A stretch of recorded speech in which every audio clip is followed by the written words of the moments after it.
Tout à fait. Alors, avant toute chose, cette séance, cette présentation Zoom est enregistrée, hein. Je me dois de vous le signaler afin que d'autres participants puissent y accéder en différé. Alors, j'ai le plaisir de présenter François ce soir, même s'il est probablement parfaitement connu de vous tous. Hein, vous savez que François enseigne le yoga depuis de très nombreuses années, forme des professeurs, et par ailleurs traducteur, écrivain, conférencier très renommé dans le monde du yoga, euh, associé à l'Institut français de yoga en France. Et puis vous le savez peut-être moins, François joue un rôle éminent au sein de l'Union européenne de yoga, qui organise ce cycle de conférences, ce programme sur le thème du yoga et de la responsabilité sociale. Et l'Union européenne de yoga regroupe 22 fédérations provenant de 14 pays différents. Euh, L'Union européenne a pour but de favoriser et promouvoir un yoga dit de qualité, et c'est-à-dire de s'assurer que la formation des professeurs de yoga est elle-même de qualité. François joue lui-même un rôle important au sein de la commission pédagogique de l'Union européenne, et ce depuis de nombreuses années. Tu es, je crois, membre d'honneur de l'Union européenne. Et par ailleurs, l'Union européenne organise chaque année à Zinal, en Suisse, un congrès qui dure 6 jours, fin août. L'an dernier, il s'est tenu, c'était le 50e anniversaire du congrès de Zinal d'ailleurs. Il s'est tenu sur le thème de Hridaya, la voix du cœur. Et cette année, ou plutôt en 2024, pardon, il va se tenir à Zinal ensuite en Suisse du 18 au 23 août sur le thème du prana, source de vie. Donc, pour ceux qui n'y sont jamais allés, ou même ceux qui y sont déjà allés, je vous engage, ou je vous suggère, ou je vous propose d'y aller. C'est un lieu d'information, d'échange de bonnes pratiques, qui est tout à fait passionnant, stimulant, intéressant et sympathique. Euh, Ce soir, François, tu abordes un thème qui est tout à fait d'actualité, très intéressant, avec le titre, j'ouvre les guillemets, le yoga n'est pas une tour d'ivoire. Refermez les guillemets. Donc, tu vas nous en parler pendant environ 45 minutes, si j'ai bien compris. Et à l'issue de la présentation de François, vous serez bien évidemment les bienvenus pour poser toutes les questions que vous souhaitez lui poser pendant à peu près une demi-heure. Je crois que je n'ai rien oublié. Non, voilà. Donc François, je te laisse la parole. Merci Jérôme pour la clarté de ton exposé. Merci à l'Union européenne d'organiser, continuer à organiser ces rencontres et merci à chacune et à chacun d'être là ce soir. Le yoga n'est pas une tour d'ivoire parce que à l'époque où je rentrais de Madras, ayant étudié au cours d'un premier séjour le yoga avec Desi Kachar, c'était en quelque sorte la litanie. Les yogis se regardent le nombril, ils se réfugient dans une tour d'ivoire, ils n'ont aucun rôle à jouer dans la société. Bon, c'était vraiment un message assez fréquent dans les médias de l'époque.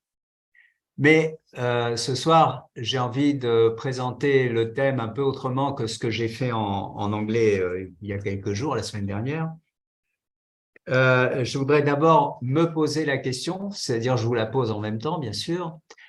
Est-ce que la vie a le sens que lui donne le yoga, c'est-à-dire une école à suivre tout au long de nos jours, un adhyaya et surtout un svadhyaya, une leçon sur soi qu'on apprend avec les déboires et les succès, avec les plaisirs et les peines. Et si on doit qualifier quel serait l'objectif ultime de cet apprentissage, l'Inde en tout cas, et le yoga aussi, dit c'est le dharma, c'est-à-dire c'est réaliser et participer à l'ordre cosmique dont nous sommes tous des parties, mais un peu plus peut-être, on verra tout à l'heure. Et par conséquent, cette école, elle est exigeante parce que premièrement, quand on est, on ne nous donne pas de mode d'emploi, on ne nous dit pas d'ailleurs pourquoi on est là. Et il faut du temps avant de le réaliser. Peut-être la première chose qu'on réalise, c'est moi d'abord, en tout, parce que c'est la nature qui parle, la nature animale, mais j'ai rien contre les animaux, bien au contraire, parce que je pense qu'eux ont la chance d'être innocents, ce qui n'est pas notre cas. Et donc, cette leçon, si on s'est lancé dans le yoga, eh bien, on considère peut-être que c'est vraiment le sens de la vie. Et il y a des étapes naturelles pour arriver au dharma. La première étape, et qui est très difficile, j'ai l'impression pour la plupart des gens, c'est d'apprendre à s'aimer tel que l'on est. Pourquoi a-t-on tant de mal à apprendre à s'aimer tel que l'on est? C'est parce que la plupart du temps, l'amour que l'on a reçu, si on en a reçu, était un amour conditionnel. Et les conditions n'étaient peut-être pas là dès le départ, parce que dès la naissance, la mère est vraiment tout à fait disponible pour l'enfant si les conditions sont, entre guillemets, favorables et normales. Mais au fur et à mesure, la pression de la société, la pression des grands-parents, la pression ensuite des professeurs à l'école, etc., ça rend la vie de l'enfant et de l'adolescent ensuite de plus en plus compliquée. Et s'aimer soi-même dans ces conditions, c'est pas facile. Surtout si on n'a pas été aimé, parce que ça aussi, c'est un cas de figure et très fréquent, soit par un défaut de la personne ou des personnes qui sont en charge de l'enfant, soit du fait des conditions de plus en plus difficiles de la vie dans notre société où tout s'accélère, tout se complique, et où éduquer ou élever des enfants devient une épreuve. Déjà, il y a plusieurs années, des Shikachars disaient le tapas, la 16, la plus fondamentale et la plus difficile pour les êtres humains, c'est élever des enfants, mais c'est encore plus vrai aujourd'hui. Si on a été aimé, ou si on a fini par découvrir le chemin qui conduit à s'aimer soi-même, alors on peut aimer ses proches. Et ça, c'est assez universel. Même s'il y a des périodes de révolte contre les parents, d'éloignement des grands-parents, des disputes et des conflits entre conjoints, globalement, l'expérience que l'on fait de l'amour, la plus fréquente, peut-être même plus fréquente que de s'aimer soi-même, c'est d'aimer les proches, au moins partiellement et au moins à certains moments. C'est plus facile d'aimer un animal de compagnie, d'aimer une plante, parce que il n'y a pas d'enjeu réellement psychologique. Mais autrement, l'expérience de l'amour est rare. Et pourtant, il semblerait que la flèche pointée dans la direction de ce qu'est le dharma, la leçon qu'il s'agit d'apprendre dans l'existence, c'est celle de l'amour. L'amour inconditionnel. Pas l'amour vis-à-vis d'un être en particulier, de ses enfants ou de ses parents seulement. Bien sûr, ça en fait partie aussi. Mais un amour beaucoup plus ouvert et qui est en quelque sorte un état un état indépendant des relations plus que la conséquence des relations.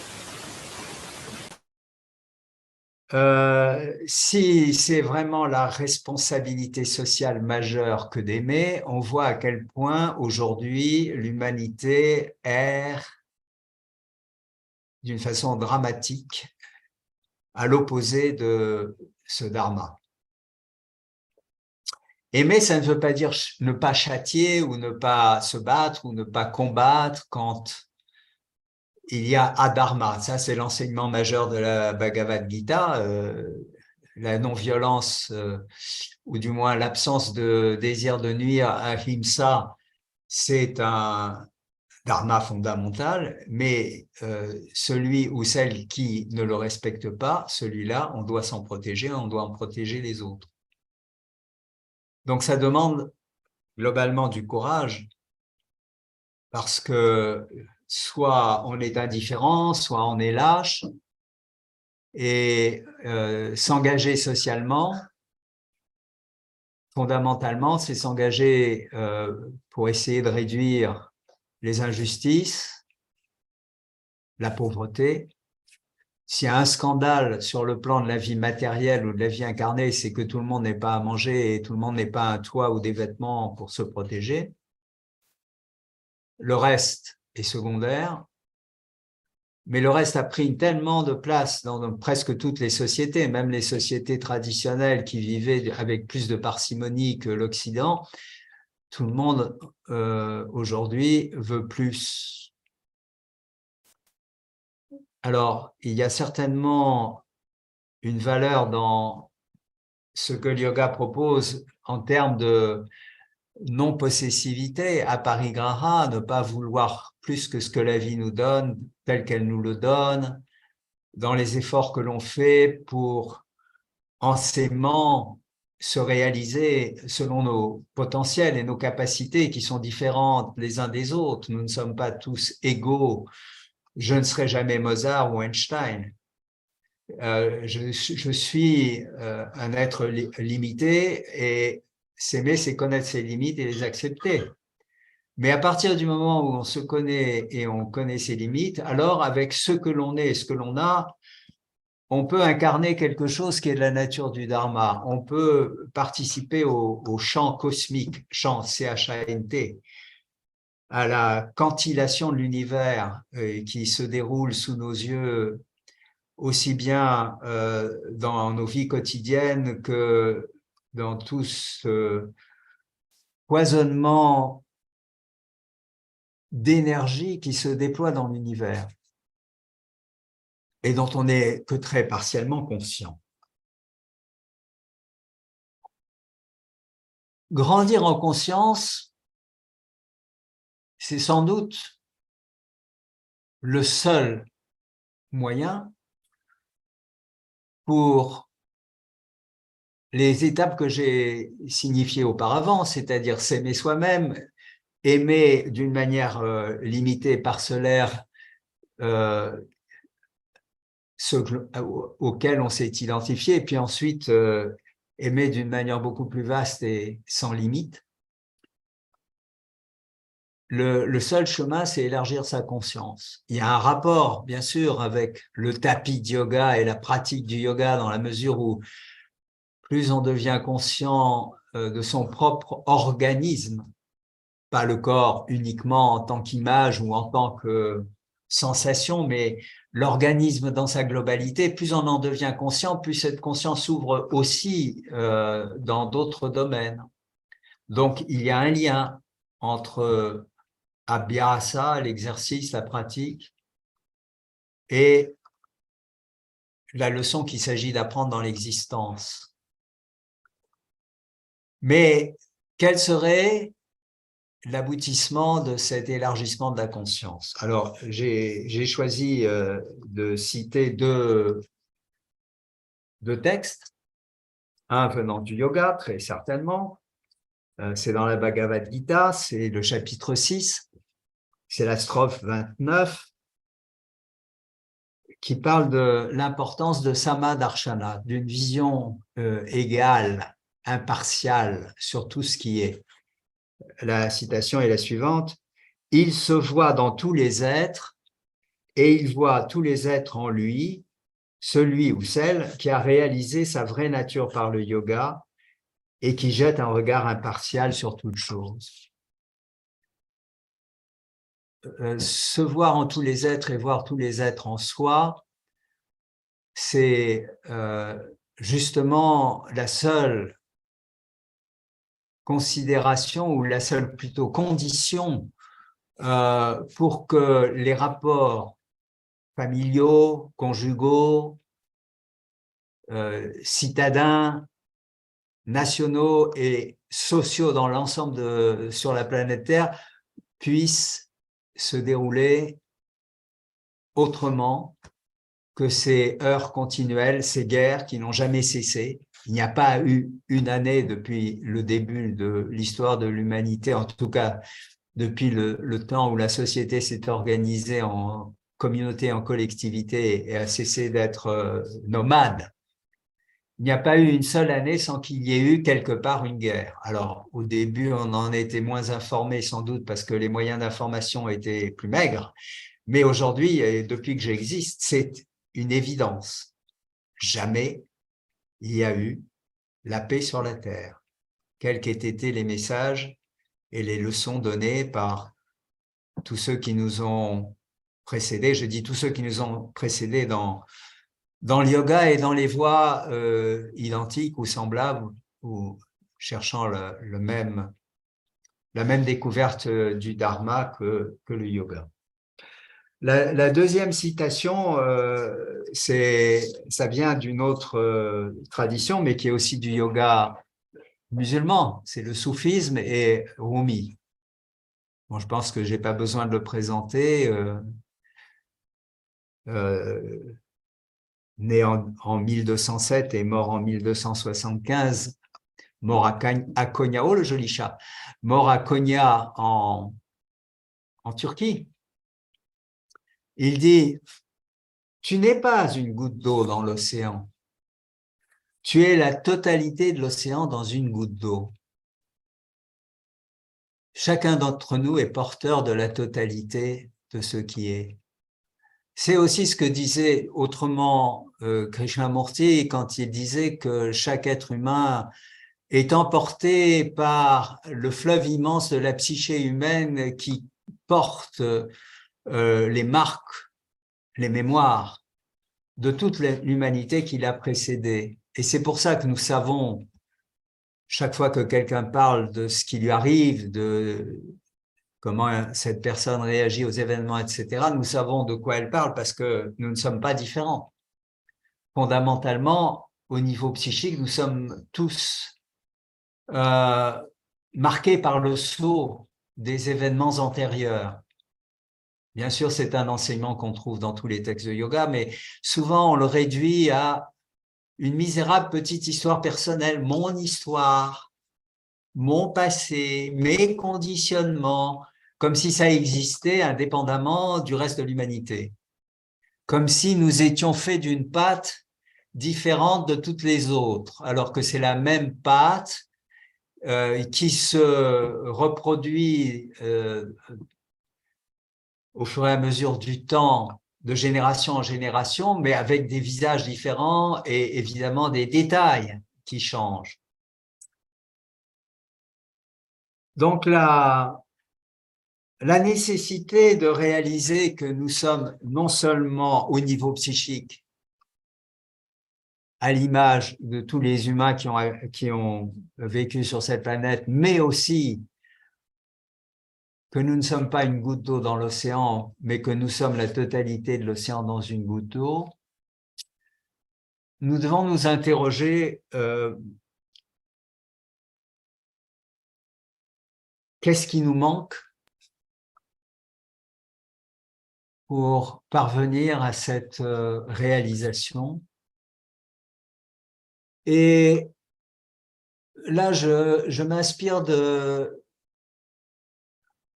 d'un enseignement, on peut dire, oui, d'un médecin qui est d'origine hongroise, qui vit au Canada, qui est en fait un thérapeute, qui s'appelle Gabor Maté, et qui souligne qu'il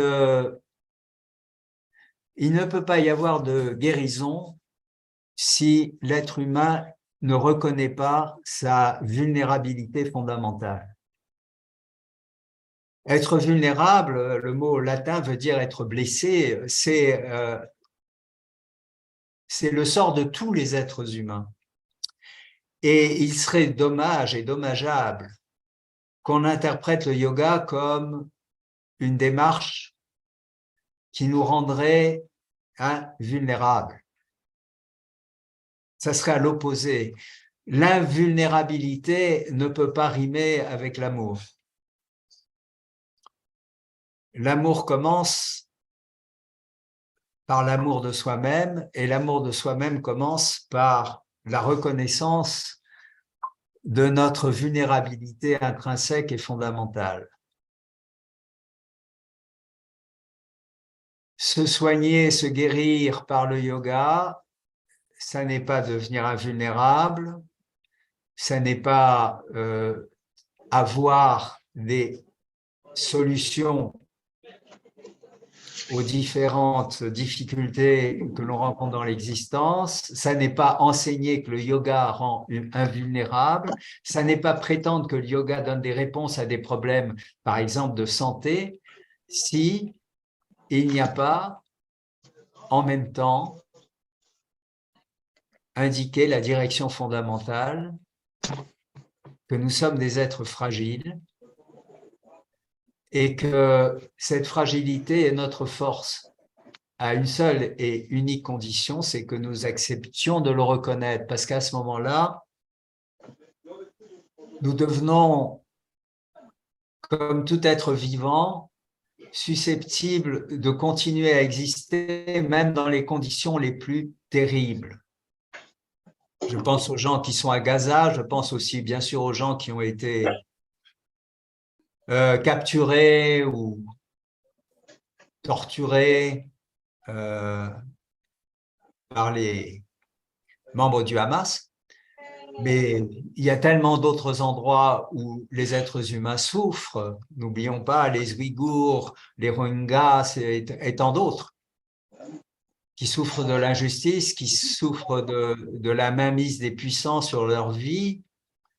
Eh bien, c'est probablement pas dans la lutte, enfin, il faut lutter quand il n'y a pas d'autres possibilités, mais c'est dans la capacité à pleurer, à avoir du chagrin, à reconnaître notre impuissance, que nous commençons à grandir intérieurement et que nous commençons à sentir à quel point nous sommes faits de la même fibre que tout ce qui existe dans l'univers. C'est pas par hasard d'ailleurs que le mal existe, le mal, quel qu'il soit, quelle que soit la manière dont on l'évalue ou le définisse. S'il n'y avait pas le mal de la blessure, il n'y aurait sans doute pas de possibilité de grandir spirituellement. Alors, c'est une autre parole de Rumi que j'aime bien. La blessure est le lieu où la lumière pénètre. Ça me fait penser à une chanson aussi de Leonard Cohen qui dit « C'est par les failles que la lumière entre ». Ça n'est pas par les certitudes, ça n'est pas par les protections, les cuirasses, tout ce qui donne un faux sentiment de sécurité. C'est bien par notre capacité à reconnaître notre nature.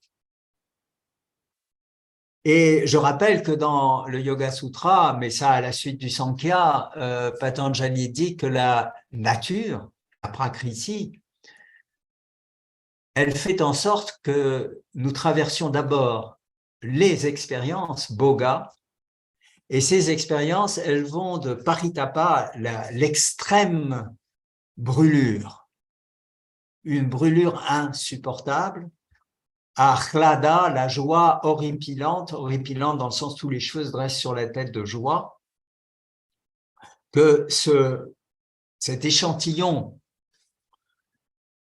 d'un extrême à l'autre, c'est l'école de la vie, c'est par elle qu'on apprend,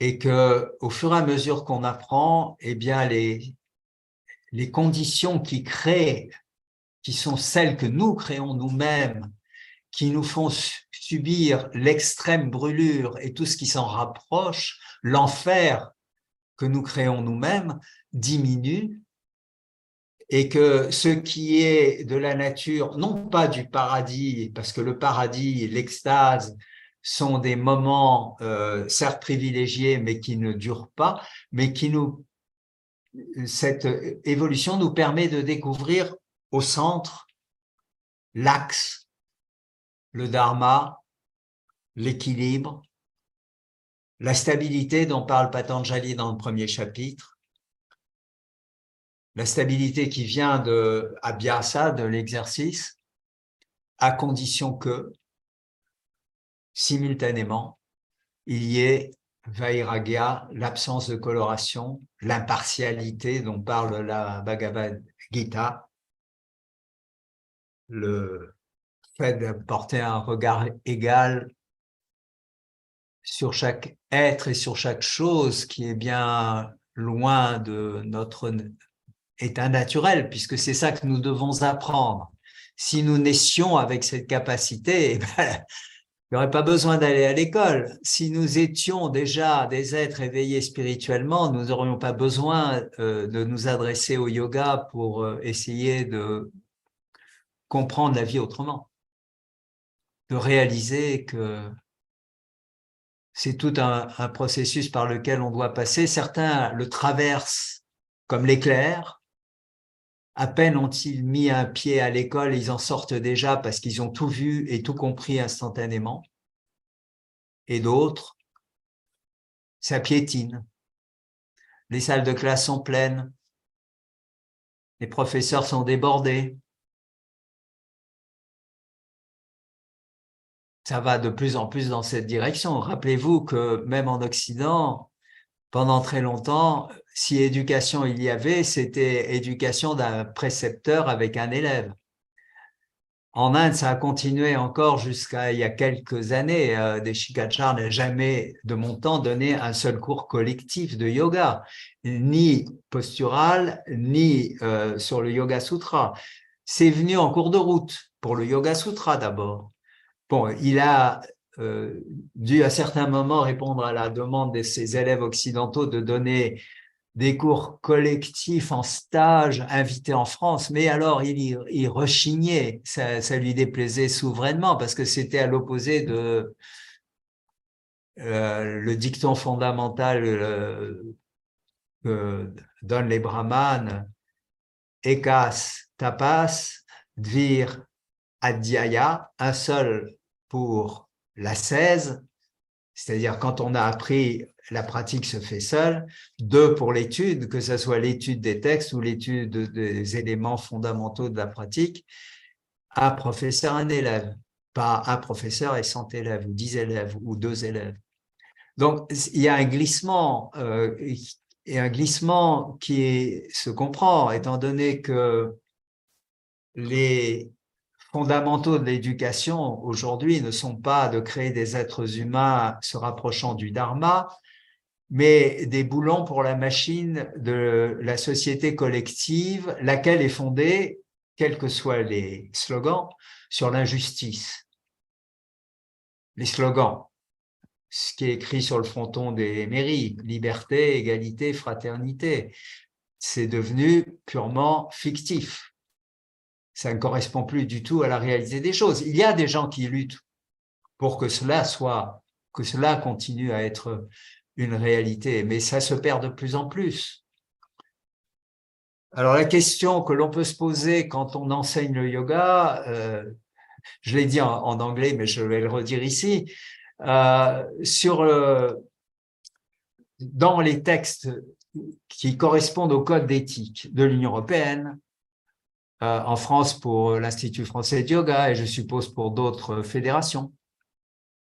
Nous ne sommes pas censés parler ni religion ni politique à nos élèves.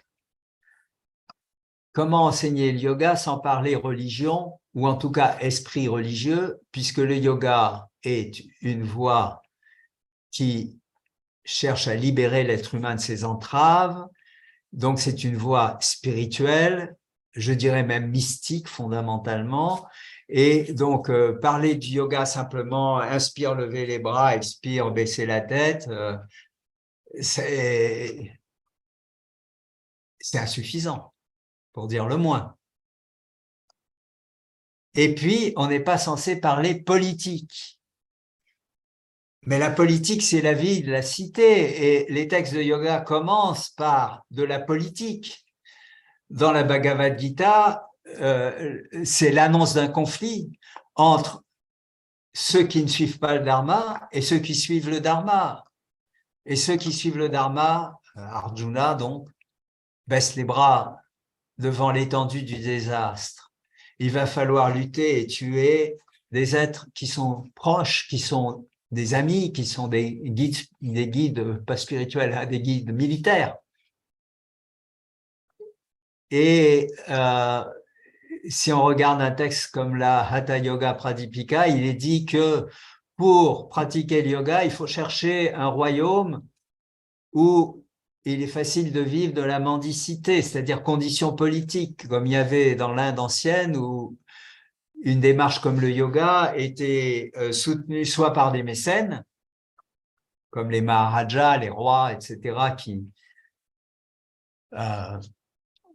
fournissaient le nécessaire pour vivre à ceux qui enseignaient des disciplines comme la musique ou la danse ou le yoga ou d'autres, ou soit par la mendicité, puisque le yoga s'est transmis pas seulement de père à disciple, enfin de père de famille à disciple, comme ce fut le cas de Krishnamacharya, mais aussi beaucoup par des samnyasines, des renonçants. Le système de la société indienne permettait à des êtres humains de quitter la société s'ils le souhaitaient et de vivre à partir des dons de la société, la mendicité. Donc la politique existe dans le yoga depuis les origines et on serait censé ne pas en parler. C'est absurde. Maintenant, comment en parler? C'est sûr qu'on ne peut pas projeter nos propres points de vue.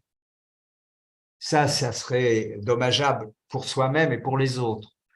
Mais on peut partager le fait qu'il ne peut pas y avoir de yoga s'il n'y a pas de justice, s'il n'y a pas d'équilibre, s'il n'y a pas une répartition des biens, s'il n'y a pas la main tendue vers le nécessiteux, vers celui qui souffre, s'il n'y a pas de compassion.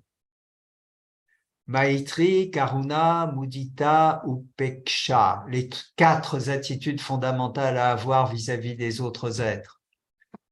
L'amitié, pour pas dire l'amour, Maitri, la compassion, Karuna, l'allégresse, la joie, le plaisir d'être avec des gens, Mudita, et Upeksha, qu'on traduit par neutralité bienveillante, mais qui veut dire un regard qui est intime, attentif, mais en gardant une distance pour ne pas être détruit par cela qui a perdu son équilibre, qui est déséquilibré, qui est un danger. Donc voilà, je vous parle de politique. Je ne vous dis pas qu'il faut voter à droite, à gauche, au milieu ou ailleurs. Je dis simplement que si on enseigne le yoga, on ne peut pas se désintéresser de ce qui se passe dans le monde. Pas seulement en France, pas seulement en Europe, sur la planète.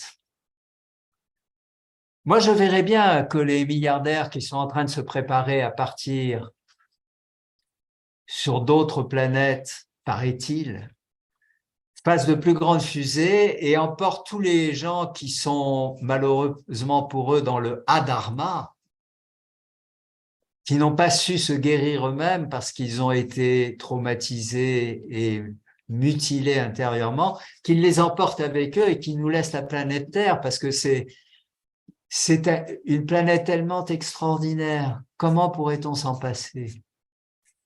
Comment pourrait-on vivre ailleurs?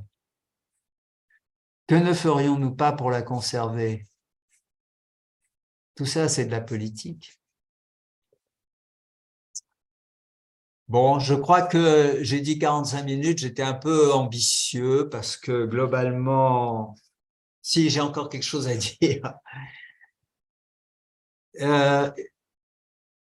il serait extrêmement préjudiciable, je pense, pour les enseignants de yoga de se positionner comme celles et ceux qui sont là pour sauver le monde. Quelqu'un a dit protégez-moi de ces gens qui veulent sauver le monde. Les gens qui veulent sauver le monde sont des gens extrêmement dangereux parce que, alors là encore, c'est Rumi. Tiens, je vais donner une autre citation, j'aime beaucoup l'esprit de Rumi. Hier, j'étais intelligent et j'ai voulu changer le monde. Aujourd'hui, je suis sage et c'est moi que je change. C'est-à-dire, vouloir changer le monde, c'est vouloir changer les autres, c'est d'une prétention infinie. C'est le signe d'une bêtise phénoménale et non pas d'une intelligence. Mais c'est comme ça que l'intellect fonctionne. L'intellect fonctionne en disant, voilà, rationnellement, il faut faire ci et il faut faire ça pour que ça fonctionne. Hein, on a demandé à un moment aux grandes surfaces de ne pas jeter les choses périmées qu'elles étaient censées jeter pour pouvoir les distribuer à ceux qui sont dans le besoin. Voilà, ça c'est le genre de choses que les personnes intelligentes font pour essayer de sauver le monde. Mais c'est pas comme ça qu'on peut sauver le monde. Il faut d'abord se sauver soi-même, et pour se sauver soi-même, c'est pas un acte qui passe par l'intelligence intellectuelle, c'est un acte qui passe par l'intelligence du cœur. Et cette intelligence du cœur, l'intellect n'est pas capable de la mettre en œuvre. D'où l'importance dans le yoga de la bhakti, de la voie dévotionnelle, mais il n'y a pas besoin d'un dieu pour être dans la voie dévotionnelle. Il suffit de réaliser que je ne suis pas une goutte d'eau dans l'océan, je suis la totalité de l'océan dans une goutte d'eau. Et ça, c'est la réalisation fondamentale que la leçon de la vie, je crois, cherche à nous apprendre. Et encore une fois, c'est à travers l'acceptation de notre fragilité et de notre vulnérabilité. C'est dans le fait de vivre totalement nos blessures pour ne pas les porter inutilement. Parce que, là encore, les gens qui ont été blessés, mal aimés, violés, etc., c'est le roman de leur vie. Ils s'identifient à ce roman tellement fortement qu'il y a très peu de failles par lesquelles ou laquelle la vraie intelligence, celle du cœur, pourrait pénétrer. Enfermé dans un roman de victime. Ne soyez enfermés dans aucun roman. Être enfermé dans le roman de la personne limitée, c'est se mettre des œillères une fois pour toutes, et elles sont extrêmement difficiles ensuite à ôter.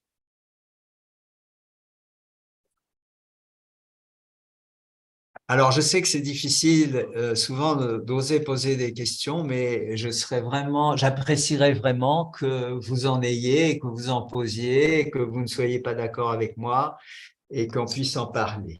Donc, je vous laisse la parole maintenant.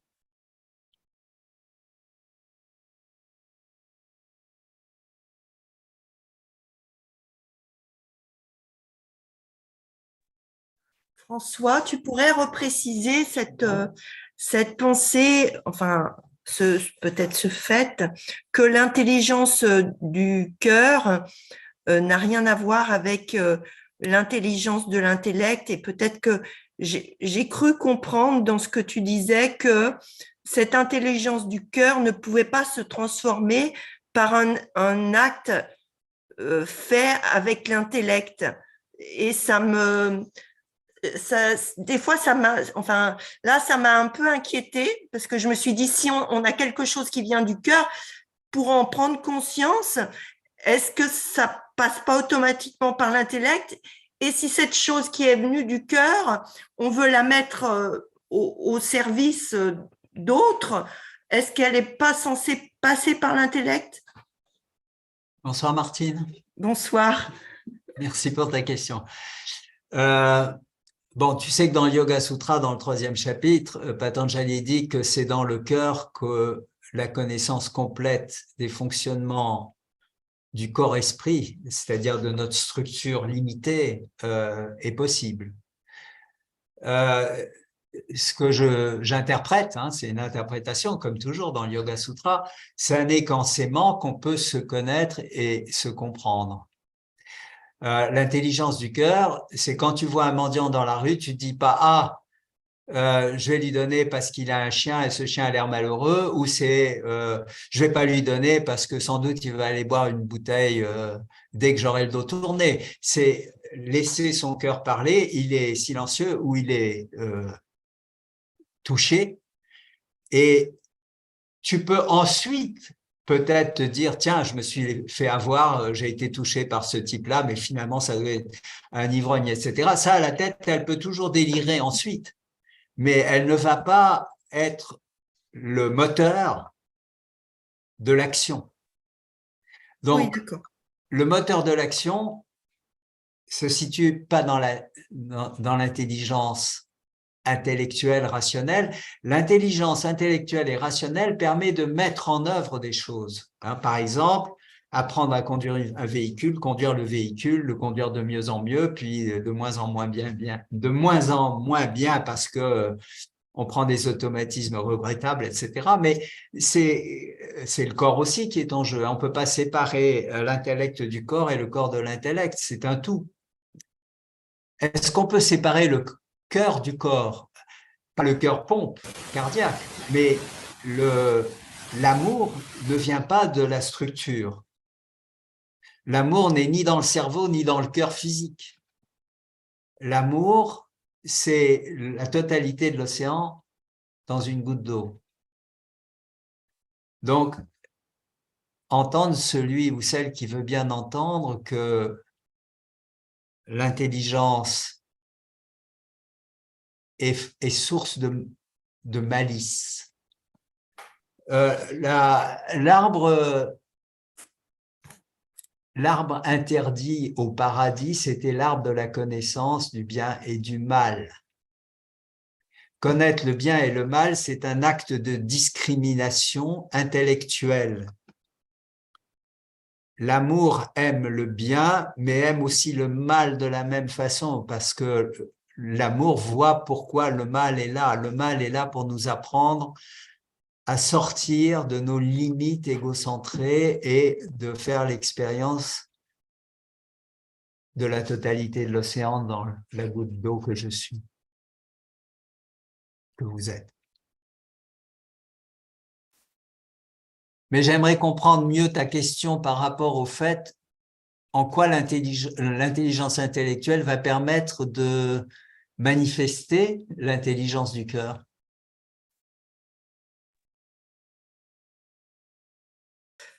Non, en fait, si tu veux, je réfléchissais plutôt en sens inverse, c'est-à-dire que l'intuition fine et cette intelligence du cœur était là, mais qu'elle se traduisait ensuite en acte par l'intellect.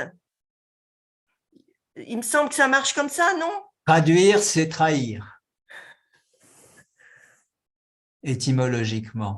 C'est-à-dire, voilà, il y a un monsieur Yoshua qu'on a appelé Jésus, qui a dit des choses fondamentales, et ensuite il y a des gens qui se sont dit, bon, on va organiser ça, puisqu'il a dit à Pierre, tu seras la pierre de mon église, on va créer une église et on va structurer tout ça, on va faire des conciles, etc.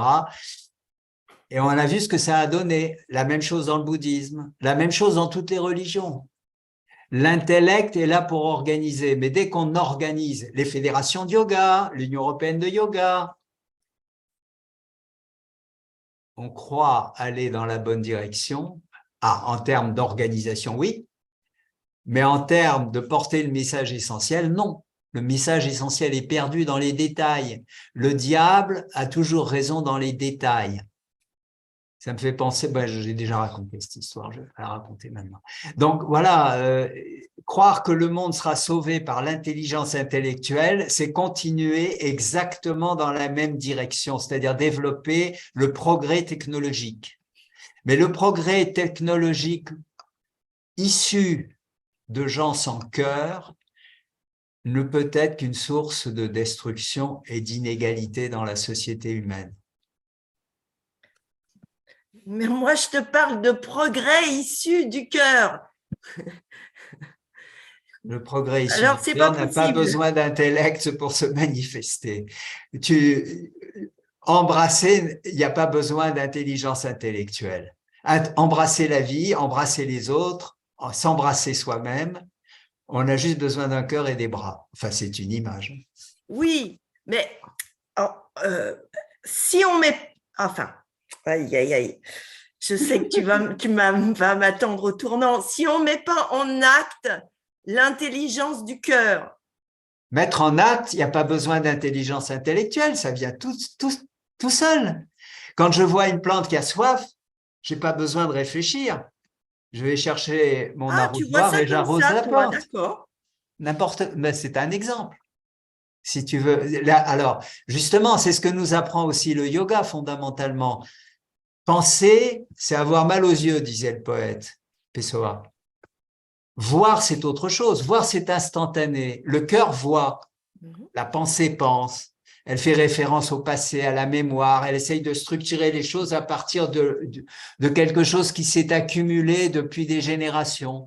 Et c'est donc le même qui continue, la même violence, la même agressivité, la même insensibilité. Merci de ta question. Voyons s'il y en a d'autres parce que… Ah, il y a une main levée. Laurence. Oui, j'ai plusieurs questions. Je vais commencer par la première. Commence par la plus importante. Elles sont toutes importantes. Bon. Alors, tu dis c'est la même patte quand tu parles de nos conditionnements, notre passé. Alors, si c'est la même patte que nous portons tous et qui nous anime et qui fait qu'on peut comprendre lorsque l'autre parle de certaines choses, on peut capter. Pourquoi autant d'incompréhension dans les conversations? Pourquoi globalement tant d'incompréhension? Tu vois, ça m'a interpellée.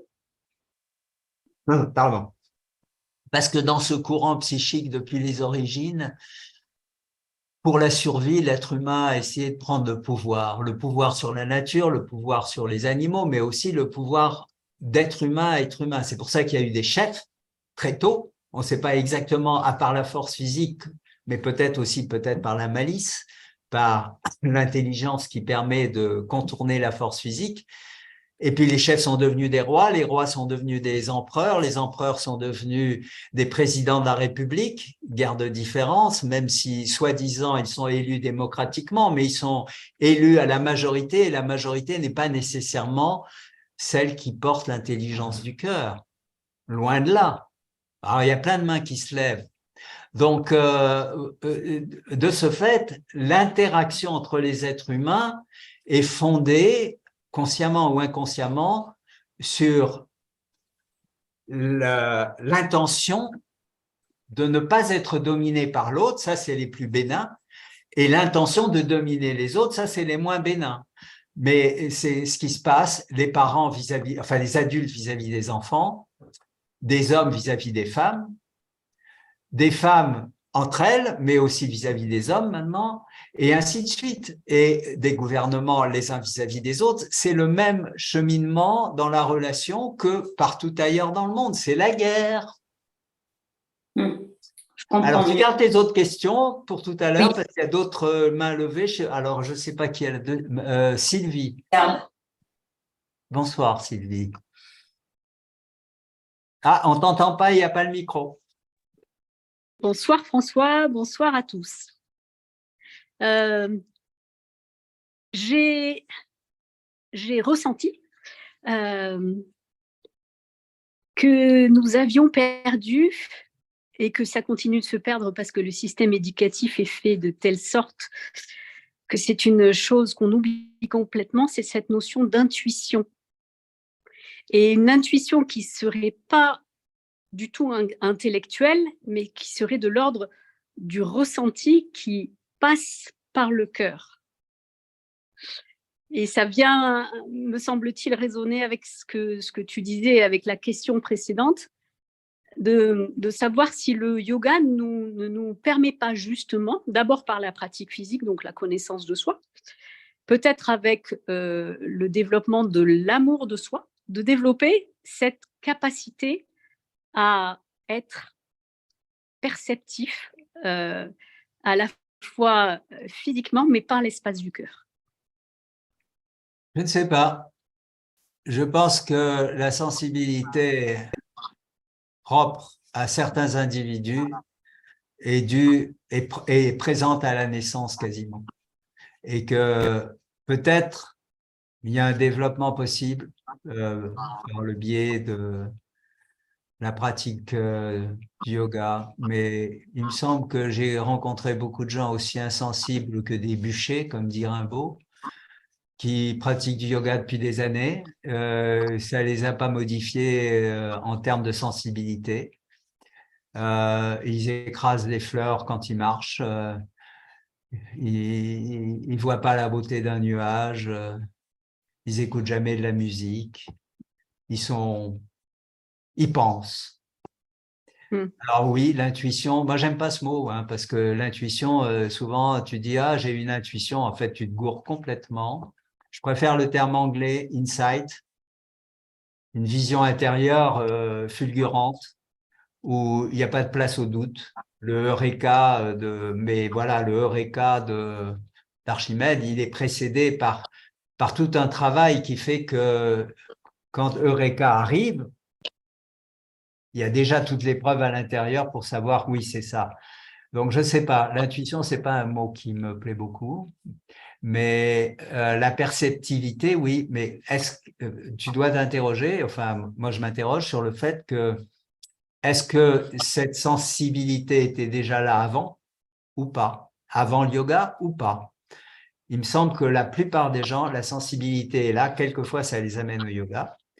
Mais les gens insensibles, ça les amène aussi au yoga pour d'autres raisons, et j'ai pas l'impression que ça change vraiment.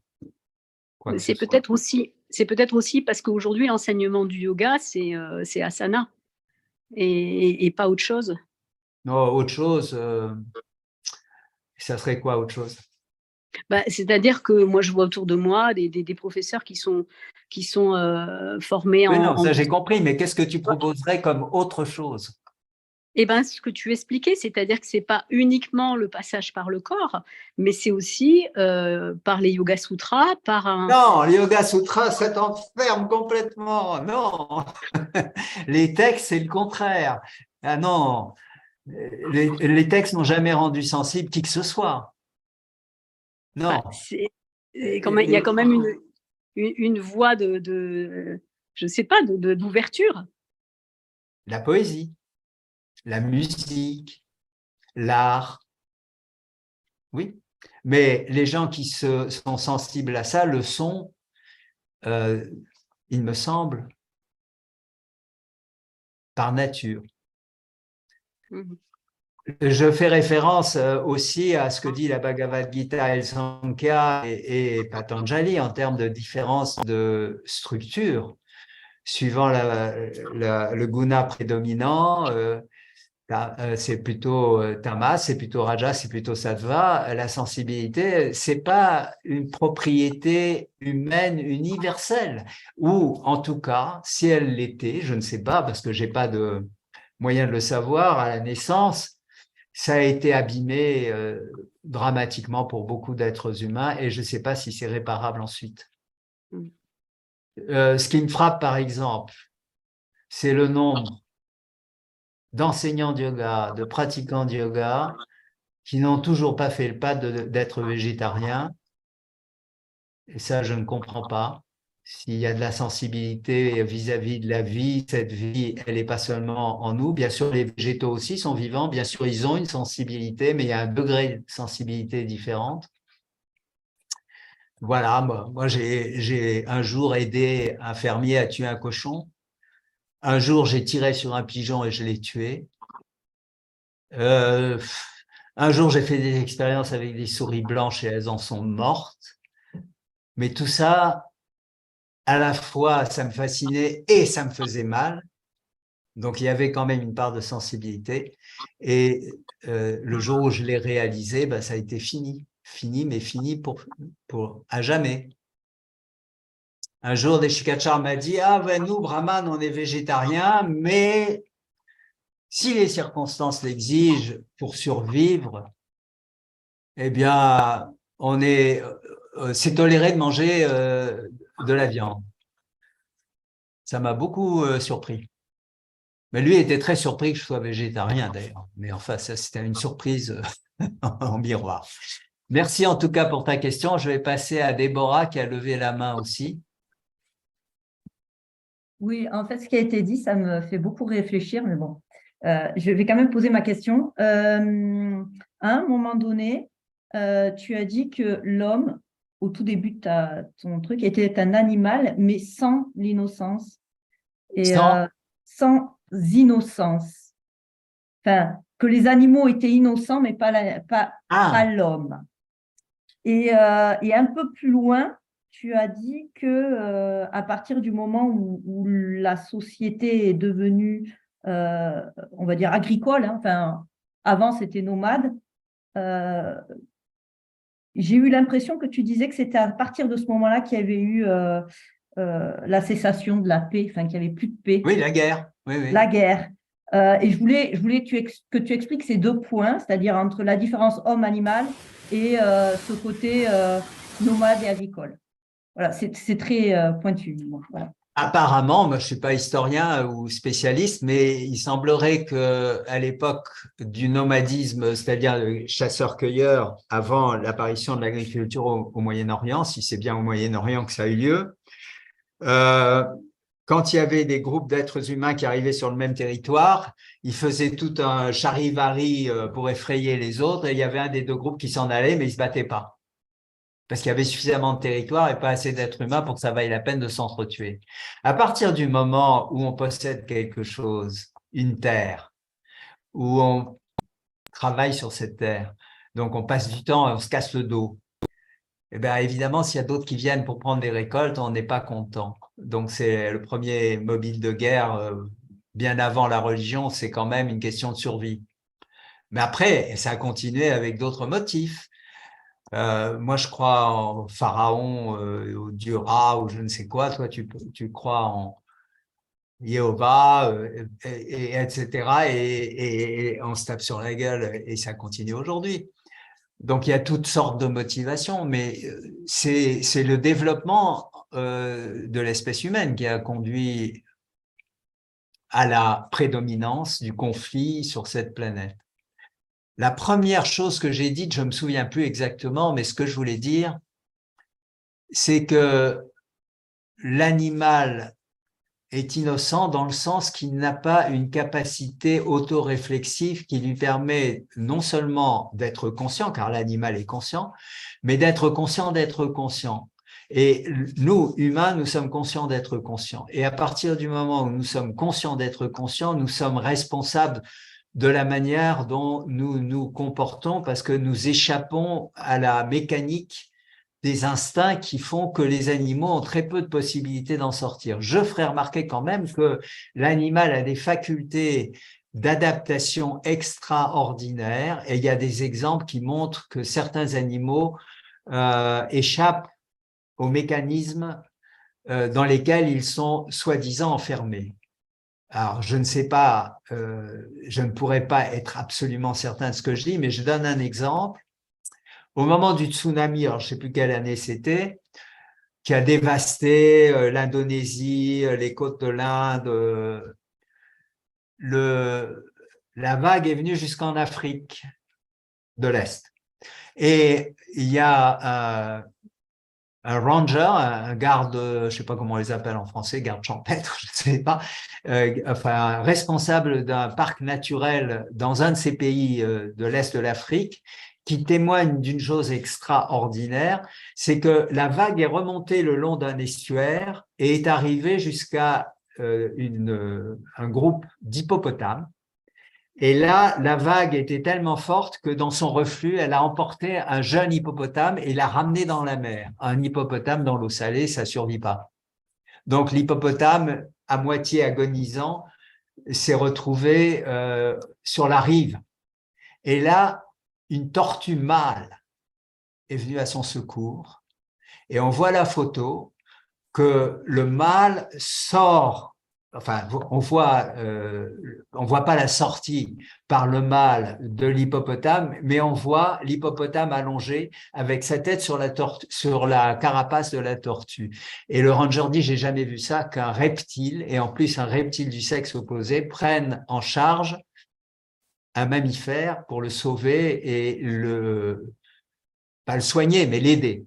Bon, il y a plein d'exemples comme ça où l'idée que les animaux sont assujettis à leur instinct doit peut-être être mis en question.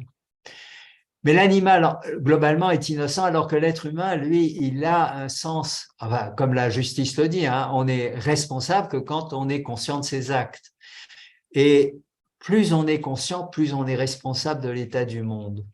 Et c'est pour ça que ceux et celles d'entre nous qui pratiquons le yoga avons une plus grande responsabilité dans l'état du monde.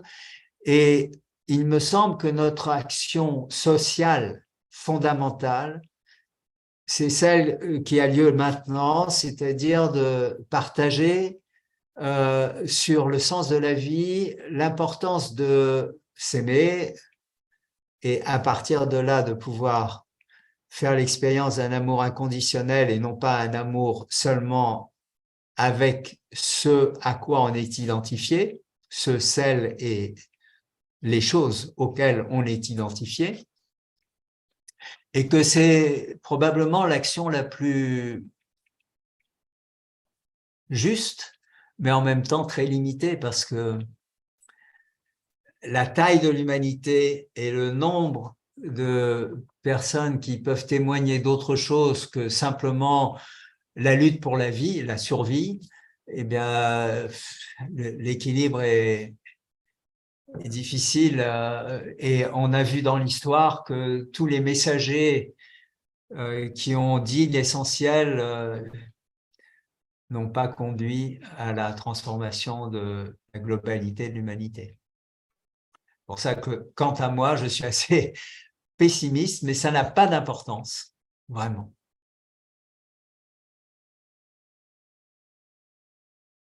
Oui, André, bonsoir. Salut François, bonjour tout le monde. Salut. Oui, je voudrais simplement, il y a une question et aussi te dire que je partage totalement avec toi le fait que nous avons tous la nécessité de reconnaître notre fragilité et notre vulnérabilité, mais complètement, et qu'il n'y a rien de plus problématique dans le monde du yoga, justement, que beaucoup de gens ne le reconnaissent pas. Comme si le yoga devait nous protéger de tout et nous éloigner de notre propre sensibilité. Et d'ailleurs, je ne sais pas, vous l'avez peut-être éprouvé tous autour de vous, les personnes qui nous entourent parfois nous amènent dans cette direction. Comment tu fais du yoga et tu es enrhumé? Comment tu fais du yoga et tu es malade, etc., etc. Okay. Ou tu te mets en colère. Exactement, tu te mets en colère. Donc, on a vraiment à se protéger de ça et à rétablir la vérité, quoi, complètement. Et ma question, c'est, est-ce que tu ne penses pas quand même que le yoga, dans la direction dont tu viens de parler, hein, bien sûr, s'il ne nous protège pas de tout, nous donne quand même la possibilité de traverser les zones de turbulence de notre vie, les aléas, les moments difficiles, sans totalement s'écrouler, sans possibilité de se relever, sans totalement se perdre, sans possibilité de se retrouver, évidemment, tout en restant sensible au chagrin, sensible à la souffrance, etc. Est-ce qu'on n'a pas quand même cette puissance-là, peut-être? On a cette puissance-là, je suis d'accord avec toi, mais à la condition, à travers le cheminement du yoga, être arrivé au point où on a reconnu sa vulnérabilité, où on connaît ses limites, on connaît ses imperfections Et néanmoins, on s'accepte tel que l'on est et on s'aime tel que l'on est et on passe pas son temps à vouloir changer des choses qu'on ne pourra jamais changer. Ok, d'accord, entièrement d'accord avec ça. Mais si on en est là, peut-être que, encore une fois, j'emploie le mot puissance, mais c'est peut-être pas le bon mot, mais cette possibilité, en tout cas, cette potentialité à traverser la vie sans totalement, comment dire, s'écrouler, se perdre totalement, être totalement dans la dépression la plus profonde et pas pouvoir refaire surface, etc. Peut-être que le yoga nous donne cette possibilité quand même. Oui, c'est pour ça que j'ai dit que c'est sans importance le côté pessimiste que j'exprimais sur le fait que il est peu probable que les enseignements, que ce soit ceux du yoga, du zen, de toute autre démarche, du Tao, du soufisme, même si ça comprend un nombre considérable d'êtres humains, par rapport à la globalité qui constitue l'humanité, avec toutes les blessures et les souffrances et les incompréhensions, les meurtres, les injustices, les abus, il est peu probable que cela fasse basculer. C'est mon point de vue. Mais je dis ça n'a pas d'importance. Pourquoi ça n'a pas d'importance? Parce que tout cet ensemble c'est le jeu de l'océan tout entier ou de l'univers tout entier ou de la réalité tout entière et que nous ne sommes qu'un épiphénomène ou un épisode. C'est pour ça qu'en Inde, ils aiment bien parler de centaines de milliers, de millions, de milliards de vies, qu'un jour de Brahma ou une nuit de Brahma, c'est incalculable, que le Kali Yuga, ça a commencé déjà il y a longtemps, on est en plein dedans, mais ça va continuer encore longtemps. C'est-à-dire, et il conclut en disant, oui, mais tout ça, tous les mondes, les 7 mondes, ou les 3 mondes, suivant que c'est les 3 à simplifier, ou les 7 décrits en détail, ça n'est qu'une mouche dans le ciel. Ça a aussi peu d'importance et une taille aussi minuscule qu'une mouche dans le ciel. Parce que, voilà, ça, c'est quelque chose qu'en tant qu'être humain, on peut pas vraiment accepter, mais néanmoins, on doit bien se rendre compte que par rapport à l'immensité des galaxies, à l'immensité de l'univers, faut pas se prétendre plus que l'on est. C'est un roman extraordinaire, mais ce roman aura une fin. Et peu importe à quel moment cette fin aura lieu, ce qu'il faut, c'est trouver ce que tu dis, cette capacité euh, à aimer malgré tout. Je pense que c'est ça le plus important.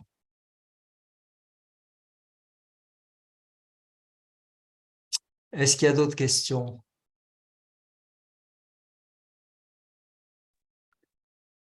Bonsoir, pardon, je vais mettre ma caméra. C'est Delphine qui parle? Oui, voilà, c'est ça. Oui. Donc bonsoir, enchantée. Merci pour cette belle intervention et à tous ceux qui sont là aussi. Ça porte forcément d'échanger. Ce qui alors je sais pas si c'est vraiment une question, mais ce qui m'interpelle dans ce que tu as dit, c'est évidemment, bien sûr, cette capacité à reconnaître sa fragilité et celle des autres, du coup. Et ce qui m'a un petit peu aussi interrogée, c'est le fait de la sensibilité. Et moi, ce qui m'a parlé de la sensibilité. Sensibilité ou Oui, insensibilité? non, sensibilité. C'est-à-dire que, mais justement, j'y viens. Le fait de dire, effectivement, on est sensible ou on l'est pas. Donc de cette voix du cœur. Là, ça m'interroge parce que si les gens viennent à nous au yoga, voilà, quand on enseigne et voilà, évidemment, on ressent aussi cette recherche de l'élève, c'est qu'ils ne l'ont peut-être pas forcément de façon innée, ou en tout cas, je crois qu'elle est là, mais qu'elle est cachée. Enfin, ce qui m'a interpellée, c'est cette façon. Le fait que, comme tu as dit, voilà, il y a des gens sensibles à la musique, à la poésie, etc., et d'autres pas. Et moi, je me dis, je pense qu'on est tous sensibles, mais finalement, ce que tu disais au début, c'est-à-dire le fait d'être aimé ou de ne pas avoir été aimé, le fait aussi d'avoir traversé des conditionnements, etc., une société ou en tout cas une expérience de vie difficile, fait que peut-être on met de côté cette sensibilité. Est-ce que le yoga n'est pas là pour justement la réanimer, quoi?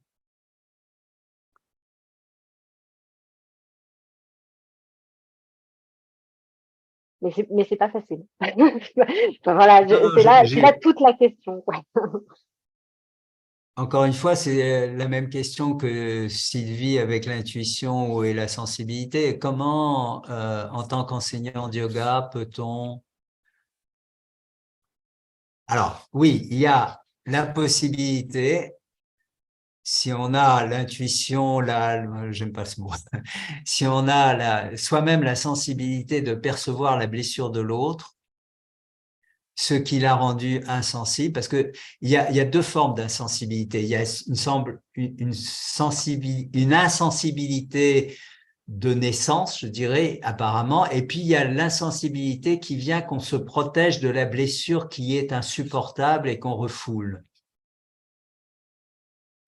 Si la sensibilité de l'enseignant est suffisante pour qu'il perçoive que l'insensibilité de l'élève vient de cette blessure refoulée, il y a peut-être moyen par le yoga, mais pas seulement, par le dialogue, par les échanges, par le partage, par l'attention donnée à la personne, moyen d'aider cette personne à prendre conscience de ce blocage.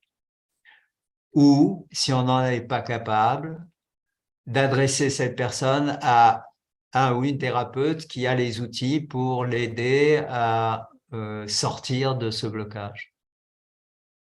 Parce que là, autrement, c'est se croire tout puissant en tant qu'enseignant de yoga. Si on pense qu'on va pouvoir tout résoudre par soi-même, je pense que ça serait pas très, très juste.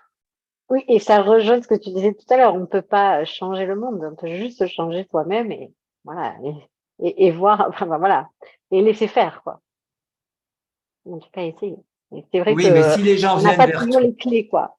si les gens viennent vers toi, s'ils t'ont choisi, et si toi, tu t'es offert aux autres en choisissant cette vocation difficile d'enseigner le yoga, il y a une possibilité d'interaction dans laquelle tu vas pouvoir intervenir et tendre la main à l'autre, que ça soit en lui disant il faut aller voir quelqu'un d'autre si tu ne te sens pas apte à le faire toi-même, ou soit en trouvant les moyens pour que cette personne réalise qu'elle s'est arrêtée de croître.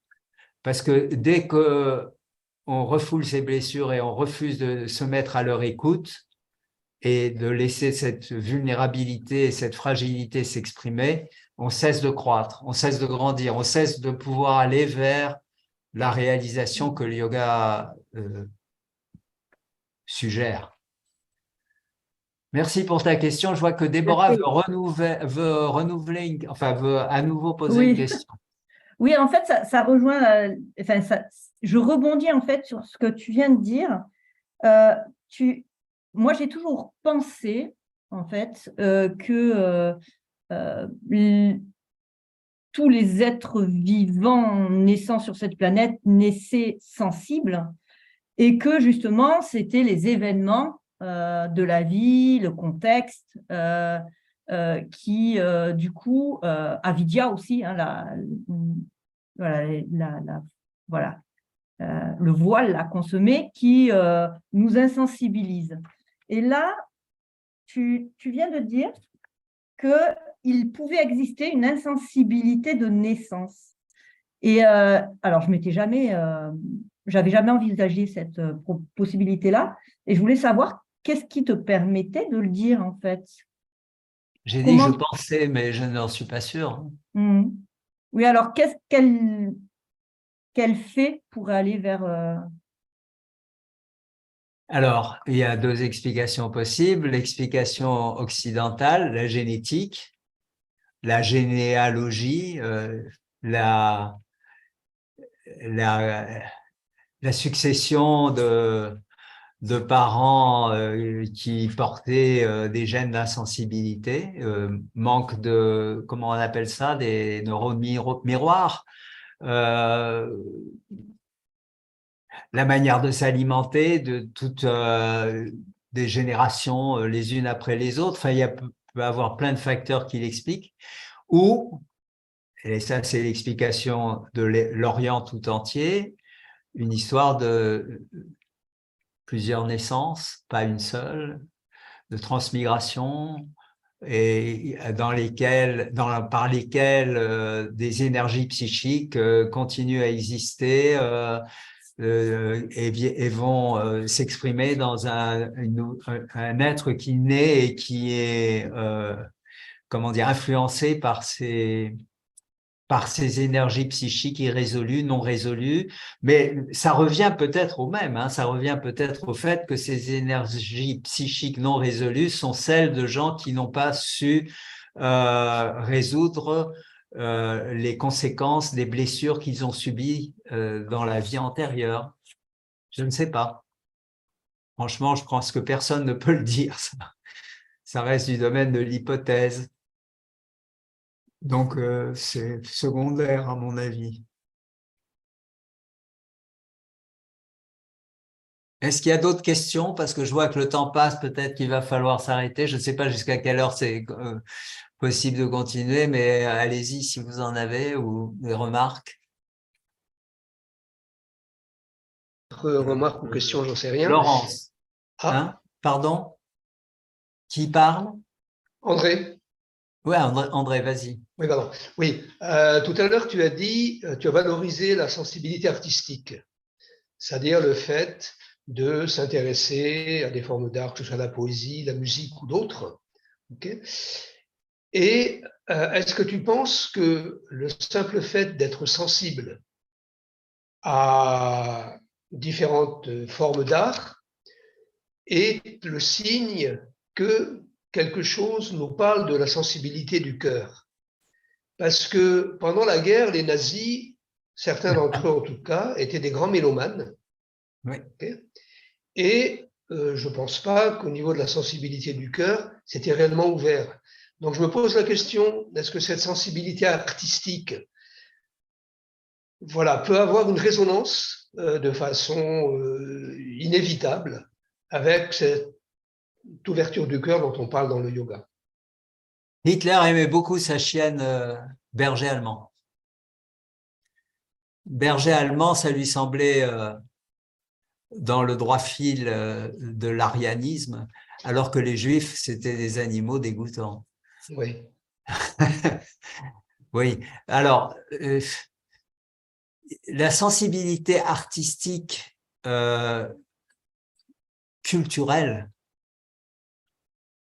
c'est-à-dire conditionnée, Wagner, Bach, Debussy, Goya, Rembrandt, c'est une chose, c'est une sensibilité acquise. Mais la sensibilité devant une pâquerette ou un brin d'herbe, les brins d'herbe de Walt Whitman, c'est quelque chose de beaucoup plus spontané. Donc, la sensibilité artistique construite, je pense, ne garantit absolument pas une sensibilité à tous horizons. Je parlais de la sensibilité immédiate, non culturellement déterminée, si tu veux. Ce qui me frappe beaucoup, c'est qu'il y a des gens qui ne jurent que par la musique, mais ils sont incapables d'écouter une musique autre que celle qu'ils écoutent habituellement. On leur met du hard rock, ils s'arrachent les cheveux. On leur met de la musique indienne, ils disent bon, c'est toujours la même chose. C'est-à-dire ils ont une sensibilité seulement dans une direction, celle de leur conditionnement artistique. C'est pas de cette sensibilité-là dont je voulais parler.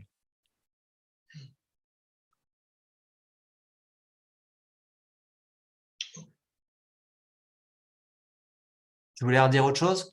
Il y a Laurence. Non, mais pour moi, si tu veux le mot artistique, pourquoi? Si je m'émerveille devant une fleur, c'est de la sensibilité, mais pourquoi artistique, quoi, je veux dire. Ah non, Pas je dis automatiquement artistique. à coller. Non, mais je Oui, te parlais de non, mais la sensibilité tout court, si tu préfères, oui. Ah, ben d'accord, ok. Non, mais Oui, oui, je ne tiens pas absolument à aller dans les musées, hein, au Non, mais ça contraire. portait sur la sémantique, moi, vraiment, Oui, pas la oui, sensibilité d'accord. artistique. Oui, mais je suis d'accord, hein. Ok. Laurence, qui a levé la Oui, main. oui. Même question, alors. Alors, je m'interroge sur quelque chose qui m'a interpellée quand tu as parlé d'amour. Et ça m'a amené à me dire, mais alors, le désamour, la distance que j'ai vis-à-vis de l'autre parle du désamour que j'ai vis-à-vis de moi-même. Et ensuite, Oui. ça m'a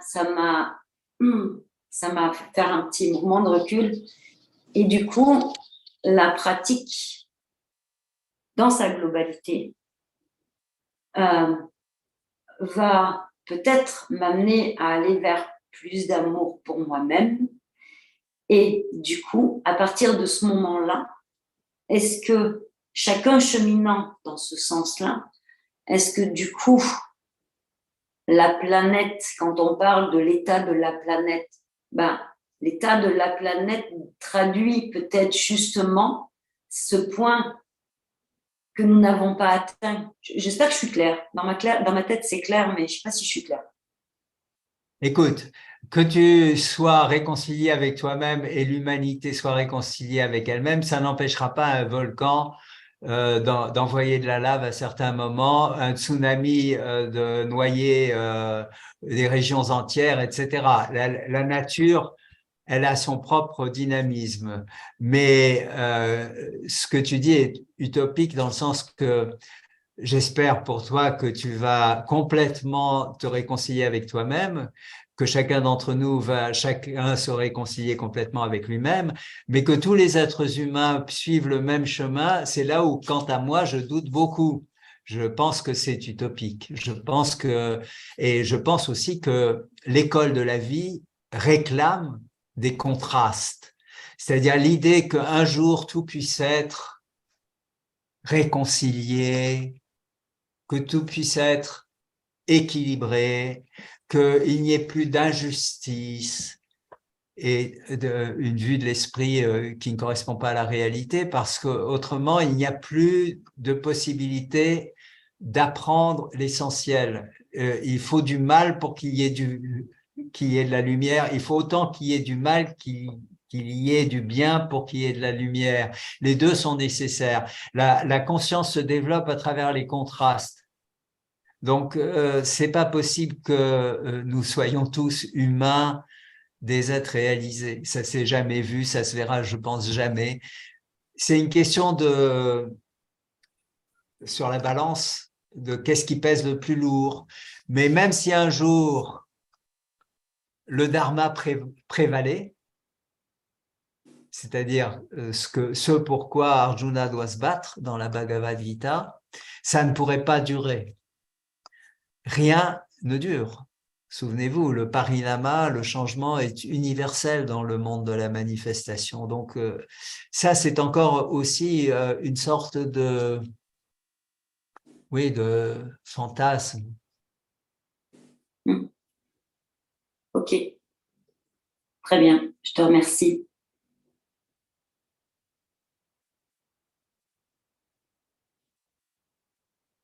Bon, eh bien, merci pour votre présence, merci pour vos questions. J'ai vu plusieurs personnes qui n'ont pas parlé. Elisabeth, je te salue. Rosario, je te salue.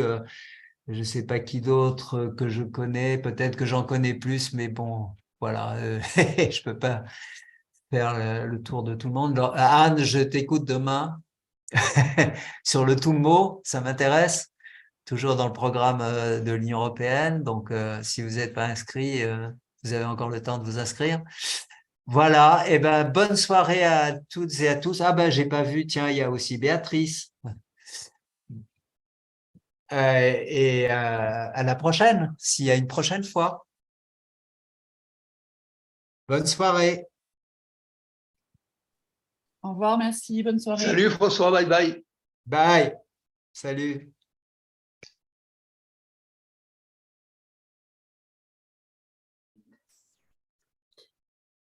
inscrit.